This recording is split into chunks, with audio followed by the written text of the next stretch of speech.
That'd be great. We have a limited amount of time. I first want to begin by thanking the Mercedes-Benz Speaker Series for allowing us to get speakers at this incredible caliber. John Dow is here today to share some of his life story with you. It may be very unfamiliar to some of you, but what a great opportunity to learn from somebody who's experienced things that will be hard for us to process. And he'll go through all of that with you. From the age of a very young boy, he saw atrocities that we really can't fathom, but yet he's put all of that into amazing and inspirational work now. So I'm going to let him start talking right away, and we'll allow some questions at the end, because I think you'll probably have some. If you ever get the opportunity to watch his documentary, God Grew Tired of Us, I certainly encourage you to do so. Check out his website as well. We have some literature in the front, but it is a fascinating story and an inspirational story. So I look forward to introducing John Dow to you.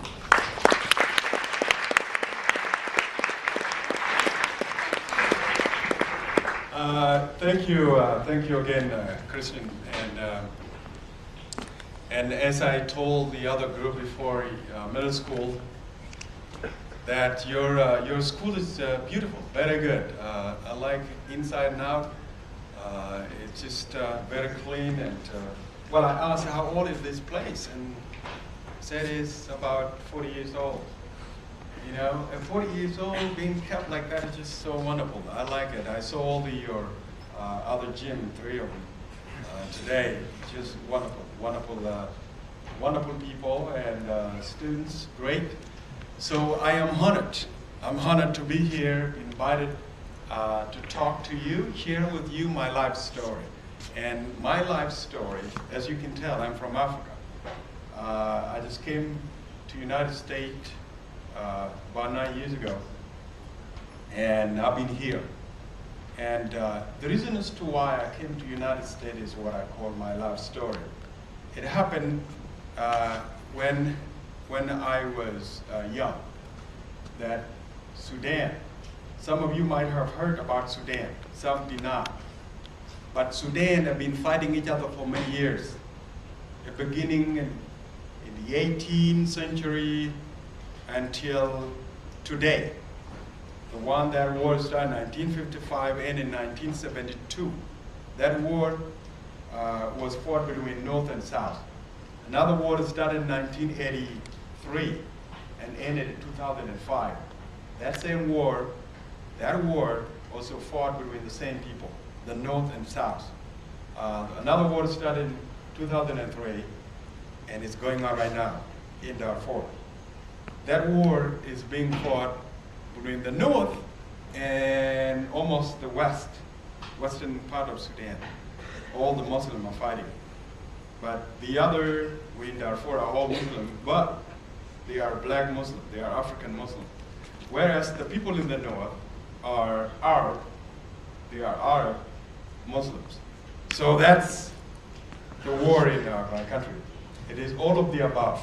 The reasons why people are fighting in Sudan, all of the above, including religion, including oil, including other resources, including the color of the body, including ethnicity, you know, that they are from Arab and that they are African. That's why I'm saying it's all of the above. That's the history about my country, why people have been fighting each other. Well, one of the wars, the one that started in 1983 until 2005, started between the North and South. The Northerners are 98% Muslim and about 85% Arab. Whereas the South, where I came from, 99% all Christians and 100% are African. So they've been fighting because of Sharia law, because of so many other things. The North have always imposed their culture on the African Christian. The African Christian didn't want that. So the war started in 1983, when I was young. And it started from the North, and then keep coming to this house. I was a little boy, taking care of my father's cows and goats. No school, nothing. So until in 1987, when my village was attacked. It was attacked in the middle of night when my brothers and I we were sleeping in the same house. whistling of bullets, the bomb exploding here and there, woke us up in the middle of night. And all what I heard was my mother saying, "Meet Bakabe." That means children come out. And everybody was crying outside, I guess. So we got outside, and I saw somebody running that way, like across my home compound. And I thought, oh, it was my father. So I was running after this man. Later, a few yards, dodged into the grass, and I was coming by him. He grabbed my arm and pulled me into the grass. So I fall like this, and then all of a sudden, a long line of troops were coming shooting. So we kept quiet. They went. When we came back to that pass, that guy wasn't my father. It was my neighbor. It's a guy called Abraham Dengniot. So I was with him throughout that night. In the morning, I said I want to go to see my parent. Well, he didn't want me to go, and so we were with him. Went there for about 3 days without food. Later, he dug a root of a plant called amojiro. He dug it out like my hand like this. We ate it after almost 3 days without food. So in America, you go for 1 day without food, you say you're gonna die. It didn't happen, so we kept going. Later, we ran into a woman with her 2 daughters. We became 5 of us, and then we kept going. On our way, we were going to Ethiopia. On our way, we're being beaten. See my body right now, you can see a lot of scars. Why? Because we've been beaten by the militia to a point that I thought I was dead. Well, we survived. Nothing to cover yourself. There were no clothes. At night, it was just extremely cold. I cried because it was just can't take it. Nothing to eat. We only live on wild fruits. Even the situation forces us to chew grass like a cow. There's nothing we can do. Wild animals such as hyenas or lion attack us, kill some of the boys. Later we ran into a place where there was no water. And so some of us end up drinking human urine because there's nothing you can do. Other boys, died there.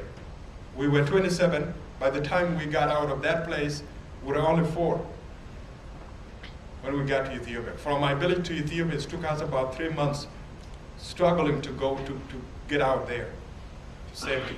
And so we got to Ethiopia. We were put in a group of 50. I was taller than the other boys, but I was taller than the other boys, but I was about 12 years old. And so I was put in charge of one group. My group later, they brought many boys into it to become 1,200 boys. Their age was from age 5 to age 15. These boys are crying. They say they want to see their mother, they want to drink milk, there's nothing we can do. So myself and other older boys were supporting them. That it will be okay, that it will be okay. So diseases such as cholera, typhoid, whooping cough, chicken pox, measles, those are diseases when your mom and dad take you to get shot from the hospital. Is that your mom and dad want to protect you from those diseases. Well, in our case, we didn't have that. So these diseases were killing boys every day. I still remember in my own group that 2 or 3 boys dying every day in Ethiopia. So we took their bodies, were so skinny.